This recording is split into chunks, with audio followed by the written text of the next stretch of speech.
ಕೊಲ್ಲಾಪುರದ ಮಹಾಲಕ್ಷ್ಮಿಗೆ ನವರಾತ್ರಿ ಉತ್ಸವದ 7ನೇ ದಿನ ಸೋಮವಾರ ಶ್ರೀ ಮಹಾಲಕ್ಷ್ಮಿ ರೂಪದಲ್ಲಿ ಅಲಂಕಾರ ಪೂಜೆ. ವಿವಿಧ ರಾಜ್ಯಗಳಿಂದ ಇದುವರೆಗೂ 2 ಲಕ್ಷಕ್ಕೂ ಅಧಿಕ ಭಕ್ತರಿಂದ ದರ್ಶನ. 3 ಶಕ್ತಿಪೀಠಗಳಲ್ಲಿ ಒಂದಾದ ಕೊಲ್ಲಾಪುರದ ಲಕ್ಷ್ಮಿಗೆ ಶಾರದೆಯ ನವರಾತ್ರಿ ಉತ್ಸವದ 7ನೇ ದಿನ ಸೋಮವಾರ ಸಂಜೆ 7 ಗಂಟೆಗೆ ಮಹಾಲಕ್ಷ್ಮಿಗೆ ಶ್ರೀ ಮಹಾಕಾಳಿ ರೂಪದಲ್ಲಿ ವಿಶೇಷ ಅಲಂಕಾರ ಪೂಜೆ ನಡೆಯಿತು.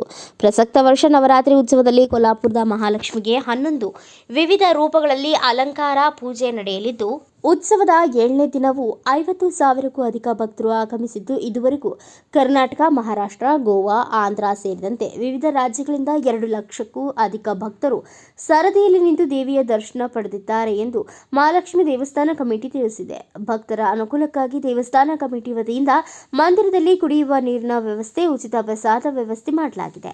ಭಕ್ತರು ಮಹಾಲಕ್ಷ್ಮಿ ದೇವಿಗೆ ಕುಂಕುಮಾರ್ಚನೆ, ಶ್ರೀಫಲಾರ್ಪಣೆ, ಅಭಿಷೇಕ ಮಾಡಿ ಹರಕೆ ಪೂರೈಸಿದರು. ಹಾಗಾದರೆ ಬನ್ನಿ ವೀಕ್ಷಕರೇ, 3 ಶಕ್ತಿಪೀಠಗಳಲ್ಲಿ ಒಂದಾದ ಮಹಾಲಕ್ಷ್ಮಿ ನವರಾತ್ರಿ ಉತ್ಸವದ 7ನೇ ದಿನದ ಅಲಂಕಾರ ಪೂಜೆಯನ್ನ ನೋಡಿ ಕಣ್ತುಂಬಿಕೊಳ್ಳೋಣ.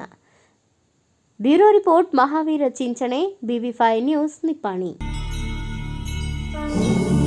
ಓಂ ನಮಃ ಶಿವಾಯ.